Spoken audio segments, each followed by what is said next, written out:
அஸ்ஸலாமு அலைக்கும் என் இனிய தோழர்களே. இரவு நேரத்தில் வெளியில் அமைதி, ஆனால் என் உள்ளத்தில் ஒரு கதை ஒலிக்கிறது.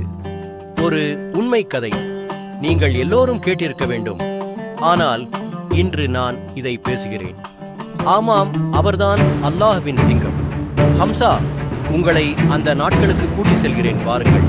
மிக பழமையான நாட்களில் ஒரு நகரம் இருந்தது.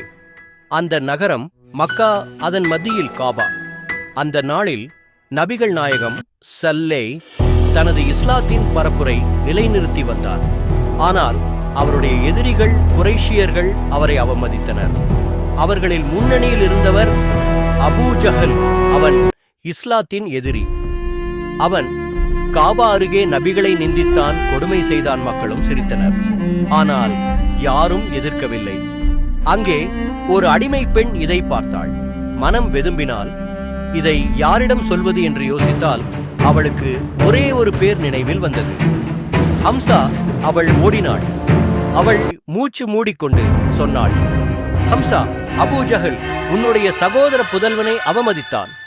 அந்த சொற்கள், அந்த நொடி, அது முழு மக்காவின் நிலையை மாற்றியது. ஹம்சா ஒரு புலி போல எழுந்தார். அவர் வேட்டைக்காரனின் வில்லுடன் இருந்தார். அவர் நகரத்தில் நடக்கவில்லை, அவர் பறந்தார்.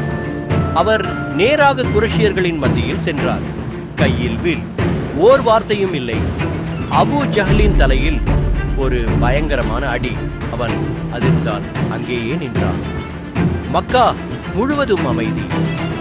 மக்கள் திரண்டு பார்த்தனர். ஹம்சா முழங்கினார், நான் இப்போது முஹம்மதின் மதத்தை பின்பற்றுகிறேன், என்ன செய்வீர்கள்? அந்த வார்த்தைகள், அது ஒரு போர் விழிப்பு. அனைவரும் அமைதி ஆனார்கள். அங்கிருந்த குறைஷிகள் கலைந்து சென்றார்கள். ஆனால் ஹம்சா தன் மனதில் யோசித்தார், நான் உண்மையிலேயே இதை நம்புகிறேனா அல்லது கோபத்திலா பேசிவிட்டேனா? அவர் யாரிடமும் கேட்கவில்லை. அவர் நேராக நபி ஸல்லல்லாஹு அவர்களிடம் சென்றார். நபிகள் அவரை பார்த்து, ஹம்சா, உண்மை என்றால் என்ன, நீதி என்றால் என்ன? அந்த வார்த்தைகள், அது அவனுடைய உள்ளத்துக்குள் ஒலித்தது. அவர் தூக்கி எடுத்து பார்த்தார். உலகத்தையே. அவன் தன் நெஞ்சை உருட்டி கொண்டான். மண்ணில் அமர்ந்தான். தலை குனிந்தான். மெல்லிய குரலில், ஓ முஹம்மது, நான் முதலில் கோபத்தினால் பேசினேன். ஆனால் இப்போது உண்மையிலேயே சாட்சி கூறுகிறேன். அல்லாஹ்வை தவிர வேறு தெய்வமில்லை. நீர் அவருடைய தூதர் என்று சாட்சி கூறுகிறேன். அந்த நாளில் ஒரு புலி எழுந்தது. அவன் இனி சாதாரண மனிதன் இல்லை, அவன் அல்லாஹ்வின் சிங்கம். நீங்கள் கேட்கும் உலகம் முழுவதும் இந்த வீரன் இஸ்லாத்தின் முதன்மை தளபதி. அவன் போராடியதை நீங்கள் கேள்விப்பட்டிருக்கலாம். ஆனால் இன்று அவனுடைய உண்மையான போராட்டம் என்னவென்றால், அது நியாயம், அது உண்மை, அது ஒற்றை தேவை. நீங்களும் ஒரு வீரராக இருக்க வேண்டுமா? அவன் போன்று இருங்கள், உண்மையோடு வாழுங்கள், நியாயத்திற்காக போராடுங்கள். அப்போது உங்கள் பேரும் காலத்தால் மறக்க முடியாது. இது ஹம்சாவின் கதை. இது ஒரு வீரனின் சாட்சி. இது ஒரு தைரியத்தின் பயணம்.